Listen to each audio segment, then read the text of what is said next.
আউযু বিল্লাহি মিনাশ শাইতানির রাজীম। বিসমিল্লাহির রহমানির রহিম। সম্মানিত প্রিয় মোশাবাসী, আসসালামু আলাইকুম ওয়া রাহমাতুল্লাহ। আমরা বহুল প্রতীক্ষিত 2026 সালের এসএসসি দাখিল সমমান পরীক্ষার রেজাল্ট গতকালকে হাতে পেয়েছি। আমাদের মোশা ইউনিয়নের মোট 60টি শিক্ষা প্রতিষ্ঠান রয়েছে। মোশা উচ্চ বিদ্যালয়, চরালগি ইসামতি উচ্চ বিদ্যালয়, বৈরাগীশ্বর উচ্চ বিদ্যালয়, বেতাল বহুমুখী উচ্চ বিদ্যালয়, মোশা দাখিল মাদ্রাসা, পগমোশা আদর্শ মহিলা আলিম মাদ্রাসা, কাজিরচর নেসারিয়া দাখিল মাদ্রাসা। এবছর আমাদের এই 60টি শিক্ষা প্রতিষ্ঠানের মধ্যে মোট এসএসসি পরীক্ষার্থীর সংখ্যা ছিল 434 জন। কৃতকার্য হয়েছে 258 জন, এ প্লাস পেয়েছে 13 জন, অকৃতকার্য হয়েছে 176 জন। 176 জন শিক্ষার্থী আমাদের এবছর এসএসসি পরীক্ষায় অকৃতকার্য হয়েছে। সম্মানিত প্রিয় মোশাবাসী, প্রত্যেকটা শিক্ষার্থী আমাদের এক একটা স্বপ্নের নাম। যারা কৃতকার্য হয়েছে তাদেরকে অভিবাদন জানাচ্ছি, তাদেরকে আমরা কংগ্রেচুলেট করছি। কিন্তু যারা অকৃতকার্য হয়েছে তারা আমাদের দেশের সম্পদ, তারা আমাদের সমাজের সম্পদ, তাদেরকে নিয়ে আমাদের কাজ করা অতীব জরুরি। সম্মানিত প্রিয় দেশবাসী, এবছর মোট 6,90,000 শিক্ষার্থী অকৃতকার্য হয়েছে। তাদেরকে নিয়ে গাইডলাইন করার জন্য কোনো রাষ্ট্র, কোনো এনজিও সংস্থা, কোনো সংগঠনের কোনো কর্মসূচি আমরা চোখে পড়ছে না। তারাও আমাদের দেশের সম্পদ, তাদেরকে নিয়ে আমাদের কাজ করতে হবে। সম্মানিত প্রিয় মোশাবাসী, প্রত্যেকটা শিক্ষার্থী আমাদের এক একটি স্বপ্নের নাম। তাদেরকে নিয়ে জনসম্পদে রূপান্তরিত করা আমাদের সকলের নৈতিক দায়িত্ব।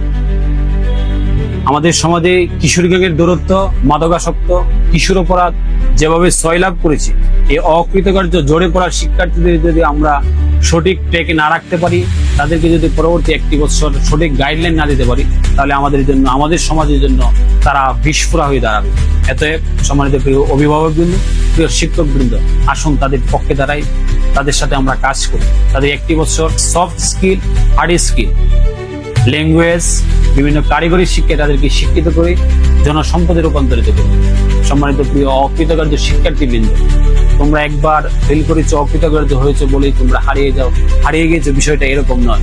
তোমরা এই জীবনে তোমাদের জন্য একটি শিক্ষা, এখান থেকে তোমরা দ্বিগুণ গতি থেকে ঘুরে দাঁড়াবে, এই আশা প্রত্যাশা ব্যক্ত করছি। সম্মানিত প্রিয় মোশাবাসী, আমি 7 নং মোশা ইউনিয়ন পরিষদের চেয়ারম্যান পদপ্রার্থী। আমি নির্বাচিত হতে পারি কিংবা না পারি, এটা কোনো বিষয় নয়। আমি আমার জায়গা থেকে শিক্ষাবান্ধব পরিবেশ, শিক্ষার সুষ্ঠু পরিবেশ বিরাজমানের জন্য আমি চেষ্টা করে যাব। আমি যদি নির্বাচিত হতে পারি, তাহলে শিক্ষার আমূল পরিবর্তন করা যদিও সম্ভব হবে না, কিন্তু শিক্ষার সুষ্ঠু পরিবেশ বিনির্মাণ করা এবং অভিভাবকদেরকে সচেতন করার মাধ্যমে শিক্ষা সুষ্ঠু পরিবেশ ফিরিয়ে আনা সম্ভব হবে ইনশাল্লাহ। আমরা যে জাতি যত বেশি শিক্ষিত, সেই জাতি তত বেশি উন্নত। আমরা চাই একটি উন্নত জাতি হিসেবে এই ইউনিয়নকে রূপান্তরিত করতে। ইনশাল্লাহ জন্য শিক্ষার কোনো বিকল্প নেই। আমি আমার জায়গা থেকে কৃতকার্য এবং অকৃতকার্য সকল শিক্ষার্থীদের নিয়ে কাজ করতে চাই। ইনশাল্লাহ আগামী ইউনিয়ন হবে আমার শিক্ষা বান্ধব ইউনিয়ন। ইনশাল্লাহ সে আশা প্রত্যাশা ব্যক্ত করছি। সবাই ভালো থাকুন, সুস্থ থাকুন। আসসালামু আলাইকুম।